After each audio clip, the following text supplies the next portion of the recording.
Kenapa langit dan bumi akan lenyap? Tuhan ciptakan langit yang baru dan bumi yang baru. Karena langit yang sekarang ini ada dosa. Dosa apa? Pemberontakan Lucifer. Dan bumi yang sekarang ini ada dosa. Dosa pemberontakan manusia. Ingat saudara, mulai hari ini engkau tahu kenapa perlu diciptakan langit yang baru dan bumi yang baru. Siapakah yang bisa mengalahkan iblis?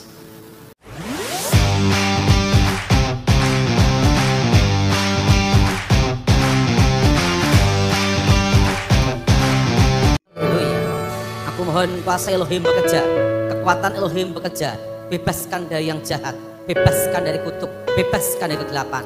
Berkati firman-Mu Tuhan, berkati kami semua, kerajaan Tuhan datang dan menjadi, dan nama Tuhan dimuliakan. Di dalam nama Yesus Masiah yang percaya katakan amin.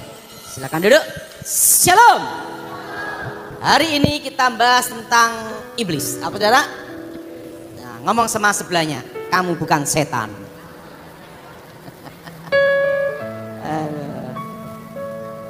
Saya senang sekali kalau di sini tuh malaikatnya selalu ada. Dan saya melihat ada malaikat, beberapa malaikat di sini, saudara.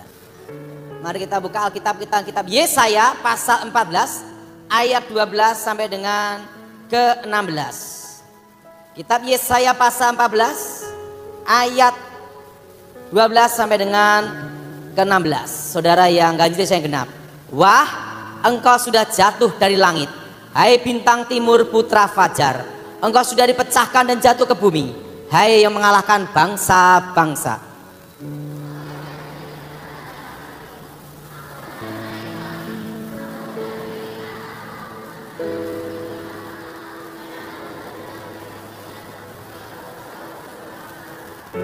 Aku hendak naik mengatasi ketinggian awan-awan, hendak menyamai yang maha tinggi.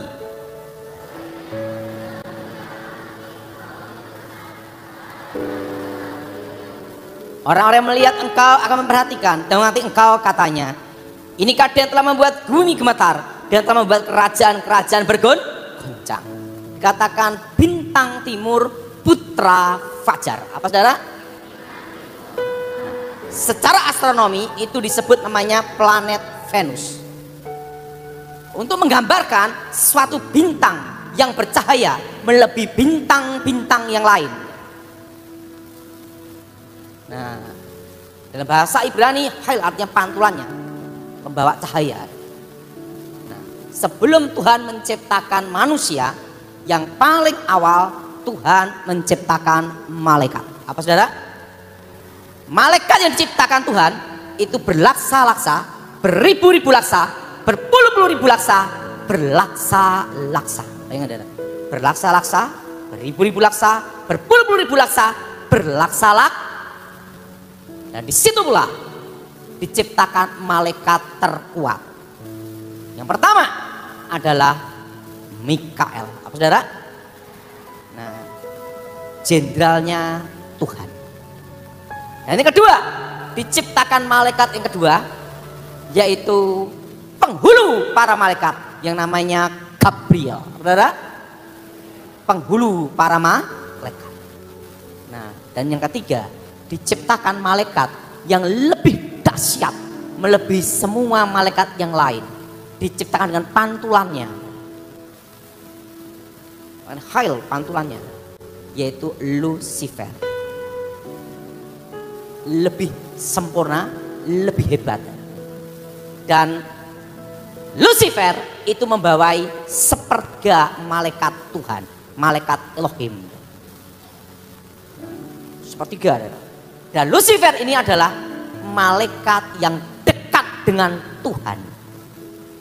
Pemimpin pujian, makanya pemimpin pujian itu hati-hati dari gereja. Bisa oke ngeblake. Harus beriman sungguh-sungguh ya. Karena apa? Selalu ada dalam hadirat Elohim.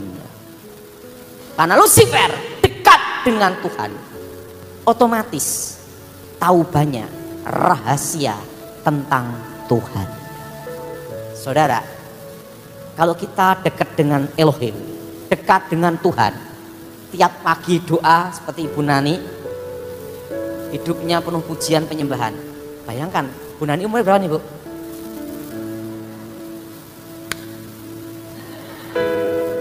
...81. Bayangkan saudara, ini contoh karisma Elohim. Bayangkan saudara, umur 81, baru 81, 7 bulan jadi saya gini dah. Ibu Nani itu 81. Berarti di sini dah generasi buyut berarti dah. Buyut rohani dah. Bayangkan saudara, 81 posisi seperti ini dah. Perlu dah tahu. Zaman sekarang usia 50 ke bawah yang mati banyak dah. Betul? Betul? Betul? Zaman sekarang orang bisa melewati usia di atas 75 itu mujizat, masih utuh, tidak stroke ini teman. Itu mujizat. Saya kaget loh, tak kira ini Bu Nani usia masih 50 tahun loh. 81. Saya mau tanya, siapa yang di sini umurnya 80? Angkat tangan.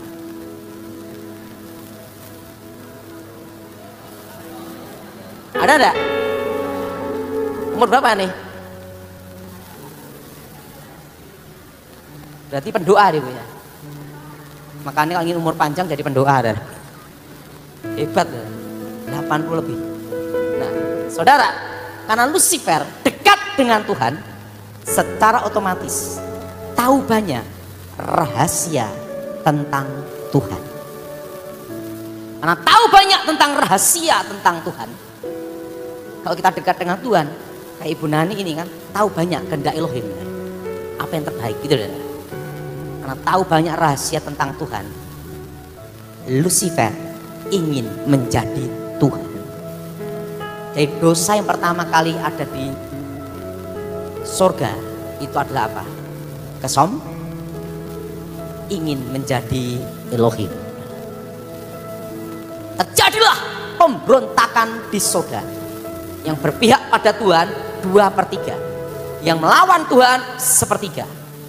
Elohim Maha Kuasa, Lucifer kalah, dibuang ke bumi. Dibuang kemana saudara? Jadilah iblis. Jadilah apa saudara? Jadilah apa saudara? Iblis. Jadilah iblis. Buang ke bumi. Jadilah iblis.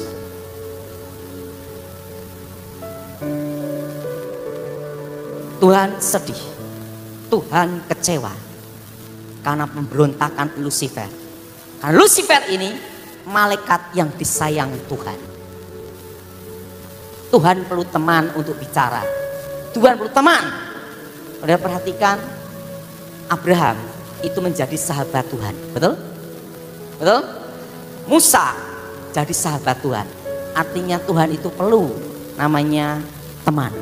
Untuk apa? Sahabat komunikasi. Karena Lucifer diciptakan lebih mulia melebihi malaikat-malaikat yang lain. Untuk menggantikan posisi Lucifer harus diciptakan yang lebih mulia.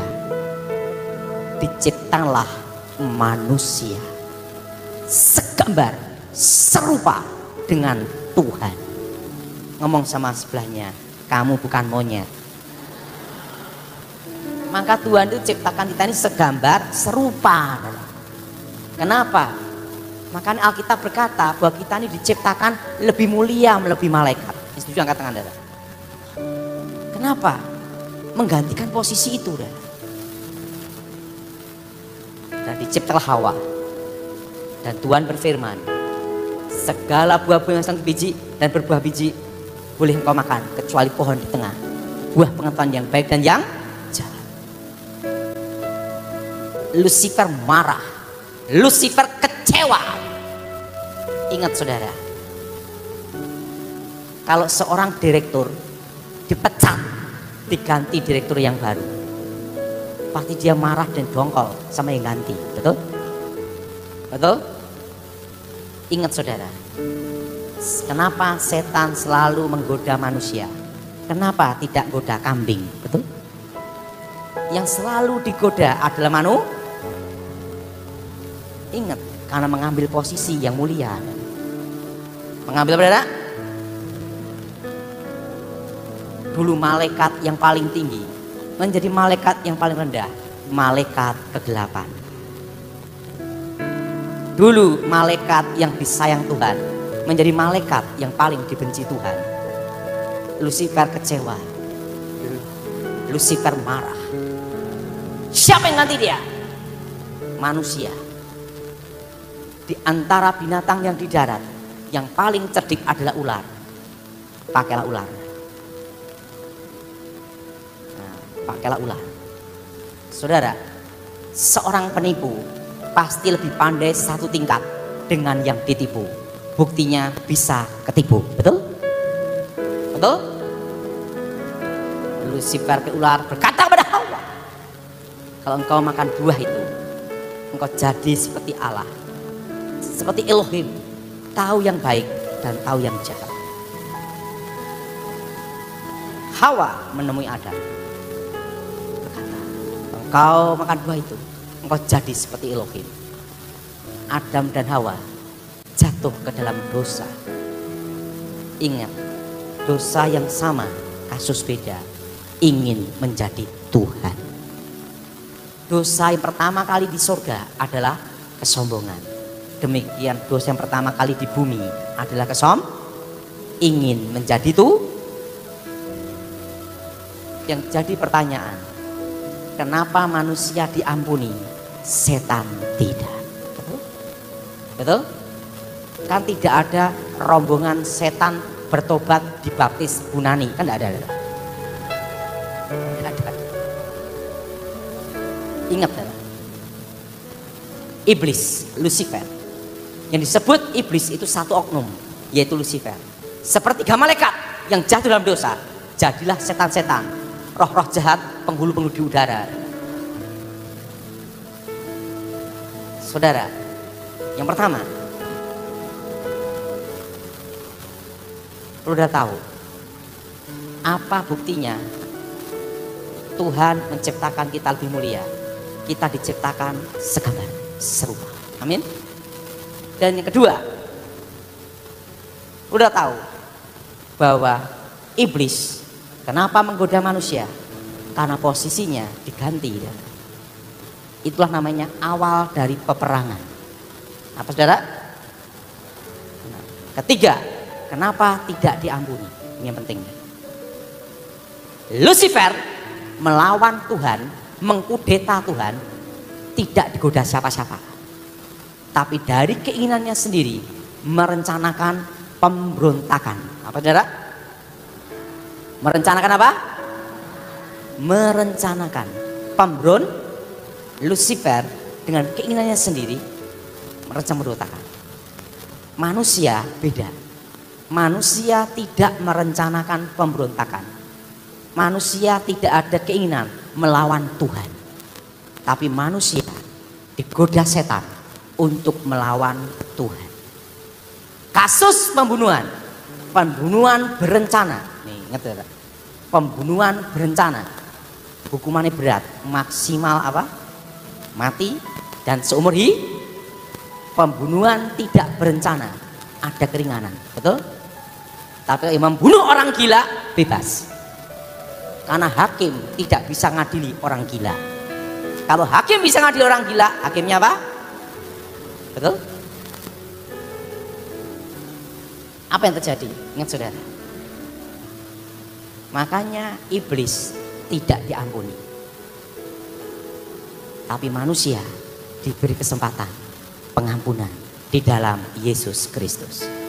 Tepuk untuk Tuhan kita. Makanya Yesus adalah jalan keselamatan. Karena apa? Yesus adalah kesempatan manusia untuk ditebus. Konteks kekristenan bukan manusia mencari Elohim, tapi Elohim mencari manusia. Maka dia datang untuk mati menebus saudara dan saya. Kasih Elohim. Jadi saudara harus paham di sini. Orang kalau pergi ke dukun minta tolong ke dukun, dia Itu setan ketemu setan, reuni. Karena apa? Setan tidak ada tujuan menolong, menyelamatkan manusia. Kenapa? Karena setan tahu tidak diampuni. Siapa yang setuju angkat tangan? Ngomong sama sebelahnya. Karena setan tahu tidak diampuni. Jelas? Jelas? Jelas? Siapa yang setuju angkat tangan? Ngomong sama sebelahnya, engkau diampuni. Nah, jelas? Jelas? Kenapa? Ingat, manusia tidak merencanakan pemberontakan. Itu bedanya. Kenapa perlu diciptakan langit yang baru dan bumi yang baru? Betul? Betul? Langit yang baru dan apa? Ikutin saya semua. Langit yang sekarang ini akan lenyap seperti gulungan kitab. Bumi yang sekarang ini akan lenyap. Kenapa langit dan bumi akan lenyap? Tuhan ciptakan langit yang baru dan bumi yang baru. Karena langit yang sekarang ini ada dosa. Dosa apa? Pemberontakan Lucifer. Dan bumi yang sekarang ini ada dosa.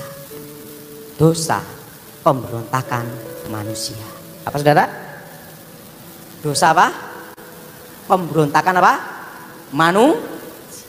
Maka Tuhan perlu ciptakan langit yang baru dan bumi yang baru. Jelas? Langit yang baru dan bumi yang apa? Yerusalem.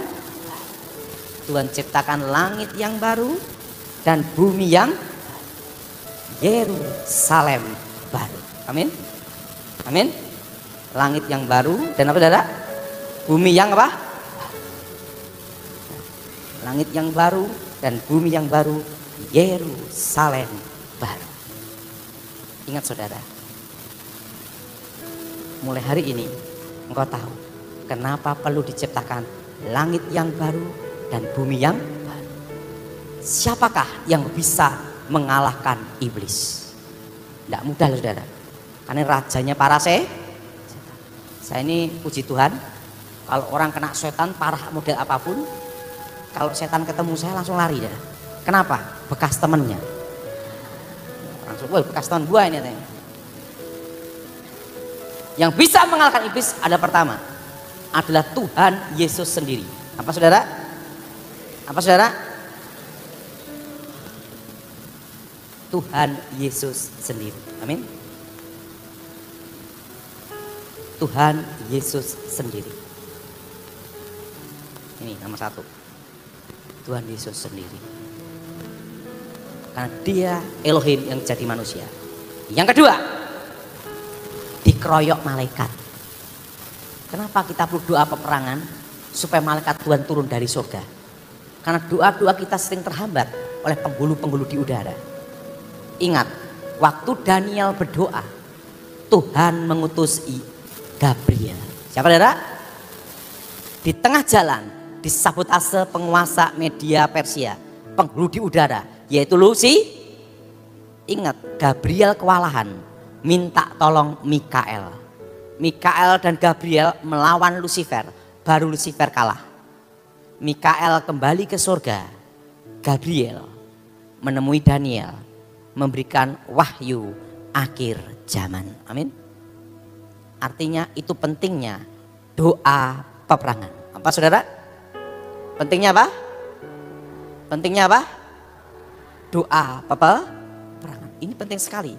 Ini penting namanya doa peperangan. Makanya kita sering berkata apa? Tuhan kirimkan malaikat untuk berperang. Ya kan? Kirimkan malaikat untuk apa saudara? Berperang. Kirimkan malaikat untuk berperang. Karena doa-doa kita kadang terhambat saudara. Kayak awan hitam itu saudara. Nah, dan yang ketiga, Lucifer dikalahkan oleh mereka yang percaya Yesus, yang ditebus oleh darah Yesus. Kenapa? kita bisa mengalahkan Lucifer? Karena posisi kita kembali seperti semula. Menjadi anak-anak Tuhan. Posisi di atas Lucifer. Jelas? Jelas? Saudara, berapa bulan yang lalu, mungkin sudah pernah dengar, bahkan tahun lalu, saya khotbah waktu itu, tahun 2025, kita akan masuk resesi ekonomi. Siapa yang dengar setuju angkat tangan coba? Udah terasa belum? Dan kita akan masuk resesi di bulan 6, bulan 7. Dan perlu udah tahu, tahun depan lebih berat. Ngomong sama sebelahnya, bebanmu ringan. Ada Yesus, amin. Kenapa? Tahun depan kita akan mengalami resesi ekonomi yang paling berat. Ini adalah resesi, tahun depan lebih berat. Pertama kali khotbah saya di sini kira-kira 3 tahun yang lalu ya. 2-3 tahun yang lalu ya. Waktu itu saya nyuruh semua beli emas. Emas masih di bawah 1 juta ya. Siapa yang masih ingat angkat tangan? Sekarang jawab dengan jujur. Yang sudah beli emas angkat tangan. Harus siap-siap ngasih komisi saya dan Bu Nani. 2%. Uang maklar. Jelas? Jelas? Resesi saudara? Ekonomi. Nah, tahun depan. Jadi saudara, kita akan mengalami benar-benar tahun-tahun yang berat. Itu tahun depan. Dan saya percaya saudara, Tuhan bekerja dengan caranya. Amin. Tuhan bekerja dengan apa saudara? Tuhan bekerja dengan apa? Kita percaya pasti Tuhan berkati, pasti Tuhan cukupi. Nah, pasti Tuhan berkati, pasti Tuhan apa saudara? Cukupi. Nah, jadi saudara, dalam kondisi apapun, dalam keadaan apapun, percaya Tuhan berkati dan Tuhan cukupi. Saudara, apapun badai, apapun tantangan, apapun rintangan yang ada, percaya Tuhan berkati saudara. Nah saudara, dan tahun ini saya ngomong perak kan itu. Ingat yang usia di atas 70 tahun, jangan nyimpen perak. Keburu berangkat. Karena naiknya masih 10 tahun lagi. Jelas? Masih 2035. Kayak udah umur 90. Nyimpan perak. Gigi udah gitu dah. Jelas? Nah, kalau 70 ke atas nyimpan perak, nyimpan emas. Kalau usia 50 ke bawah nyimpan perak. Naik berlipat-lipat tuh nanti. Tapi masih 10 tahun lagi. Jadi saudara, dalam kondisi apapun, tekanan apapun, harus ingat Tuhan yang pasti pelihara saudara. Nah, Indonesia benar-benar pulih nanti. Itu masih tahun 2032. Masih tahun berapa saudara? Tahun berapa? 2003. Ingat saudara. Tahun 2032. Masih tahun 2032. Ingat saudara? Tahun berapa saudara? Tahun 2032. Ingat saudara? Tahun 2032. Baru pulih. Jadi saudara, ada tema saya, Pak, Cirebon nanti pengaruh enggak resesi ekonominya tahun depan? Tidak terlalu pengaruh besar. Karena dari dulu udah biasa. Resesi enggak resesi podo ae, betul enggak? Jelas? Jelas? Jadi ingat, daya beli masyarakat turun seperti ini. Ini masih sampai tahun depan. Maka saya beritahu pada saudara, khusus jemaat tempat ini, jangan ekspansi pengembangan bisnis apapun dulu. Saat ini adalah tahun bertahan. Tahun apa saudara? Tahun bertahan. tahun bertahan. Jadi tahun ini adalah apa saudara? Tahun apa? Bertahan. Tahun ini adalah tahun untuk bertahan. Jadi saudara, kalau tahun ini tahun bertahan, kita percaya Tuhan pasti berkati kita, pulihkan hidup kita. Amin. Amin. Tahun ini adalah tahun untuk bertahan sampai tahun depan. Makanya saya kalau selalu di tempat ini saya ingatkan, jangan utang bank. Masih ingat? Kalau kondisi seperti ini, utang bank mumet saudara, betul? Betul? Betul? Karena apa? Karena kondisi seperti ini masih sampai tahun depan. Dan di masa depan, kuliah yang akan dipakai seterusnya ada 2 jurusan. Ini untuk anak-anak muda saudara. IT dan hukum. Apa saudara? Ini akan dipakai seterusnya. Jelas? Jelas? Pak, bagaimana kita bertahan? Ngomong sama sebelahnya, apa yang kamu tahu? Ini saya sama, apa yang kamu tahu? Apa yang kau alami? Itu bukan kebetulan. Itu adalah talenta. Itulah hari depan yang Tuhan berikan. Amin. Bahwa Tuhan memberikan hari depan yang penuh apa? Apa yang Anda tahu? Apa yang engkau alami? Itu bukan kebetulan. Itulah talenta. Itulah anugerah, blessing yang Tuhan berikan. Amin. Amin. Saya beritahu pada saudara, semakin tahun, semakin berat tahun depan itu. Tapi kita akan melewati bersama Tuhan. Amin. Saya masih ingat waktu Tuhan panggil saya. Ada kata-kata yang tidak bisa saya lupakan seumur hidup. Sebelum dunia dibentuk, aku mengenalmu. Dan sebelum dunia dijadikan, aku menentukanmu.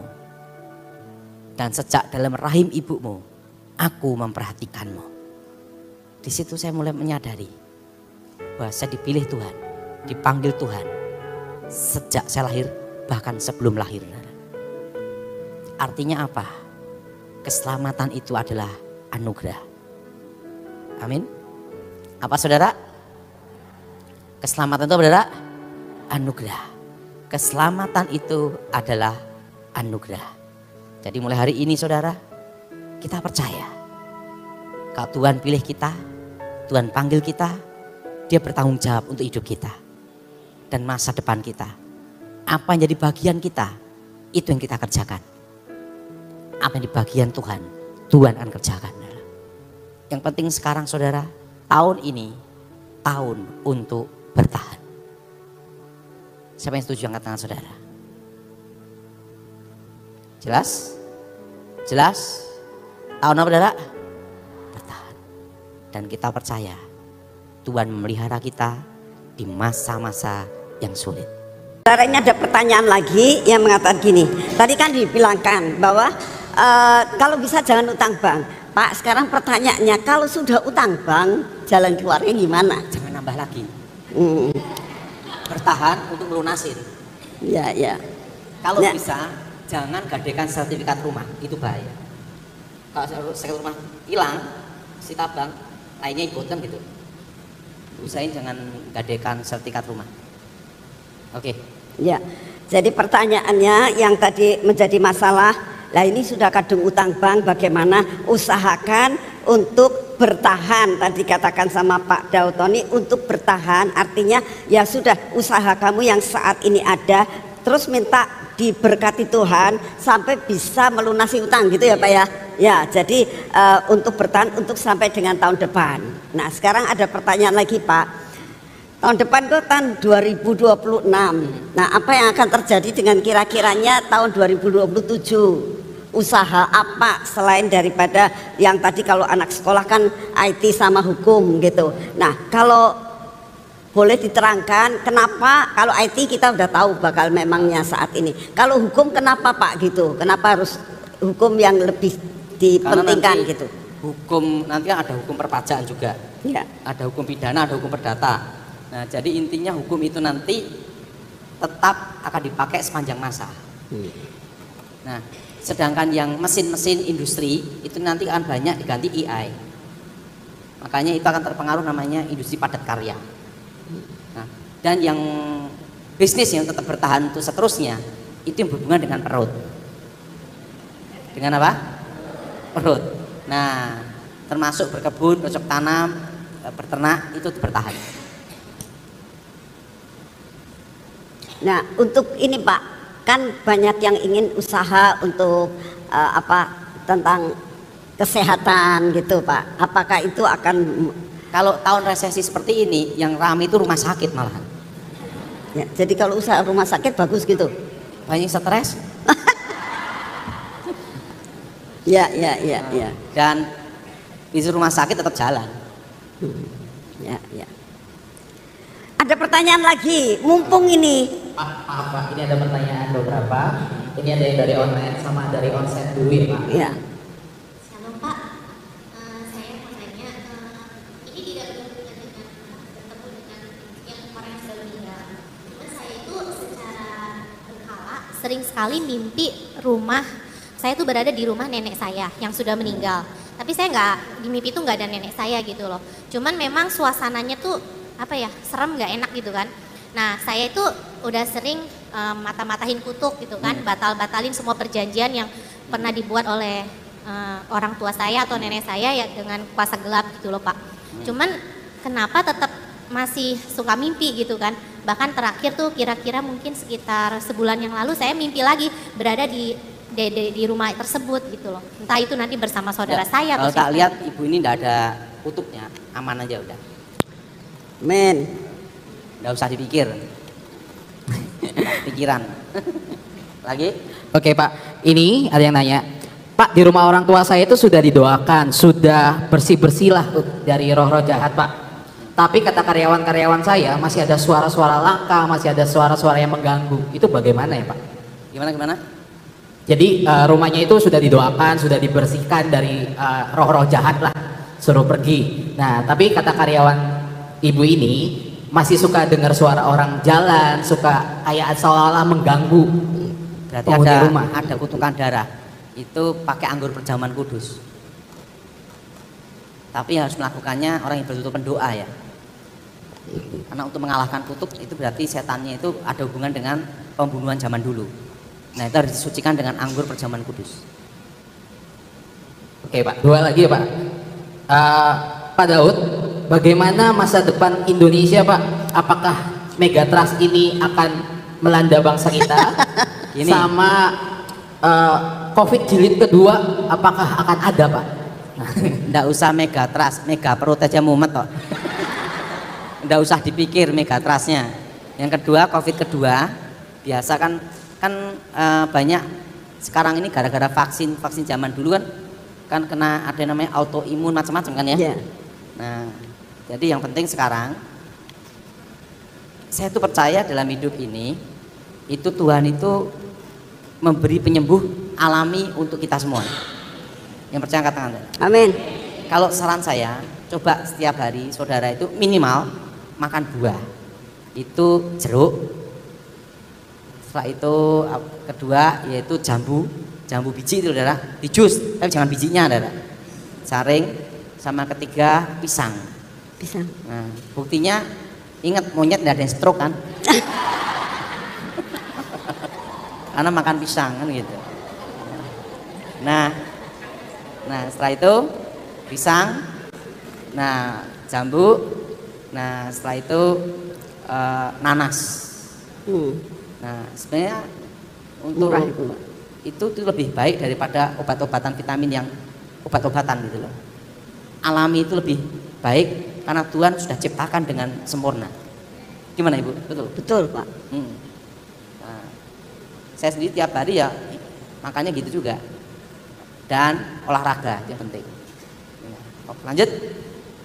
Pak, perang di di Iran sama di Israel, Rusia dengan Ukraina, apakah itu tanda-tanda mulainya perang Gog dan Magog, Pak? Ini ya, untuk kedatangan Tuhan itu tidak ada yang tahu.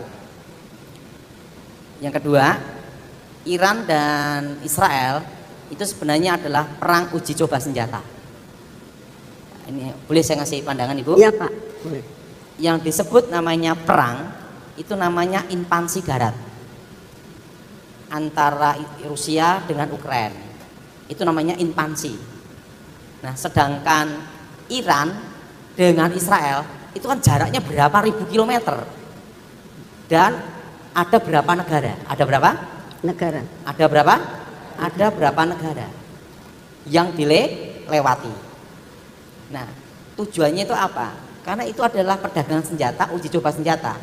Karena senjata itu harus diuji coba supaya lihat kemampuannya. Kayak India sama Pakistan, itu uji coba senjata, made in Cina lawan made in Eropa, kan gitu. Nah, yang namanya perang sebenarnya itu invasi darat. Nah, Israel, ingat, yang memegang keuangan dunia itu adalah Yahudi, betul? Iya. Betul? Betul. Betul? Betul. Yahudi. Dan yang menguasai minyak di Timur Tengah itu Iran, karena ada Selat Hormuz. Nah, makanya Rusia sama Cina, Cina mendukung apa? Iran. Untuk apa? Senjata. Jual beli senjata. Hubungannya dengan minyak. Israel megang keuangan dunia, Amerika perlu US dollar, kan perlu senjata. Jual apa senjata. Makanya itu adalah uji coba senjata. Nah, tujuannya adalah pengaruh ekonomi global dunia. Nanti ujung-ujungnya tidak sampai setahun 2 tahun sudah selesai. Karena apa? Kan rudal mahal, sekali berapa, betul? Coba saudara, kalau namanya perang yang benar, invasi itu kan darat, nyebrang sana. Ada yang tanya, Pak, kalau Indonesia bisa enggak terjadi perang diserbu? Kalau nyerbu Indonesia itu rugi. Kenapa rugi? Indonesia itu negara kepulauan laut, pulau-pulau. Kalau mau perang, biayanya lebih gede, Dara. Nyebrang lautnya, pindah-pindah, Dara. Logistiknya itu lebih mahal, Dara. Jadi yang mau perang sama Indonesia tidak mau. Kenapa? Rugi, Dara. Jadi Puji kalau Tuhan ya Pak. Puji Tuhan. Jadi rugi. Sekarang gini, tidak usah diajak perang. Indonesia cinta damai. You invest, selesai, betul nggak? Betul? Tidak usah perang, kamu invest aja ke sini. Oke. Jadi kalau negara lain perang, yang tidak perang hanya Indonesia. Amin, amin, amin. Namanya non-blok. Jadi saudara tidak usah bingung, oh perang ini. Ya sekarang mau perang apa? Wong kita terbuka investasi. Cina boleh masuk, Amerika boleh masuk. You invest, silahkan. Lah, otomatis apa? Lah ngapain perang? Gitu. Makanya non-blok. Jadi saudara, Israel, Iran perang, ingat ya, Indonesia tetap aman. Tepuk tangan untuk Indonesia. Indonesia, waktu mau orang ngejak perang, dia ngomong, tidak usah perang. Kenapa? You invest. Pak, ini ada pertanyaan. Ya bukan pertanyaan, pengen begini Pak. Ada seorang yang ngimpi dia lihat rumah kuno, rumah jelek, rumah itu. Tapi pintunya terbuka, depan pintu itu ada kayak lampu gitu, kayak nggak tahu lilin, nggak tahu lampu teplok, nggak tahu apa. Itu maksud apa itu Pak? Itu rumahnya, katanya rumah sudah, ya rumah jelek lah, rumah sudah ada rumah yang kuno, rumah yang jelek gitu. Tapi kok di depannya itu ada lampunya, tapi itu bukan di dalam rumah loh Pak, di luar, di jalanannya, tapi tetap di depannya pintu itu gitu loh. Kayaknya bingung. Kalau tidak lihat langsung susah itu. Oh gitu ya. Ada berbagai faktor. Tapi yang jelas kalau ada kasus setan yang berat, gunakan anggur perjamuan kudus. Itu langkah terakhir. Pengalaman saya gitu. Ya. Tapi harus Yang mendoakan itu ya harus kelas imannya kayak Ibu Nani. Tapi kalau yang asal doa aja malah setannya yang seneng ngapain? Waduh, datang lagi ke sini mangsa gua kan gitu. Nggak boleh, harus yang bisa ngadain perjamuan kudus untuk khusus pembersihan seperti itu. Kita harus betul-betul orang yang hidup dalam doa. Nggak boleh sembarangan. Karena apalagi perjamuan kudus kan darah Yesus sendiri. Gimana? Setuju itu? Ya menghapuskan, mematahkan itu ya Pak ya. Ya, ya. Lanjut. Ada lagi? Oke. Ya, Pak Daud, saya mau nanya. Saya ini tinggal di Cirebon ini di rumah orang tua. Tapi kalau misalnya saya balik ke rumah saya, di Cirebon itu sepertinya saya tuh tidur di rumah orang tua tuh capek banget gitu. Bangun tidur aja capek banget gitu. Sampai kalau saya balik gitu ya ke rumah saya itu jadi saya tuh sampai kayak orang kerja keras banget gitu loh. Sampai ya tidur terus jadinya gitu setelah pulang dari rumah orang tua saya nih ya. Itu kenapa ya Pak Daud? Harus lihat lokasi situ baru tahu. Kalau begitu bangun tidur capek sekali gitu, ada gangguan roh enggak? Ya saya sih sejak orang tua nggak ada saya pernah lihat ada beberapa gitu kan, saya udah usir, saya udah pakai tumen, saya udah minta pendoa datang, semua udah dilakuin semua gitu. Cuma yang saya bingung sampai sekarang ya kalau pulang dari Cirebon itu saya kalau balik ke rumah itu istirahat terus gitu. Wah, harus Kayak lihat lokasi. berjaga-jaga terus gitu rohnya gitu. Kalau enggak lihat lokasi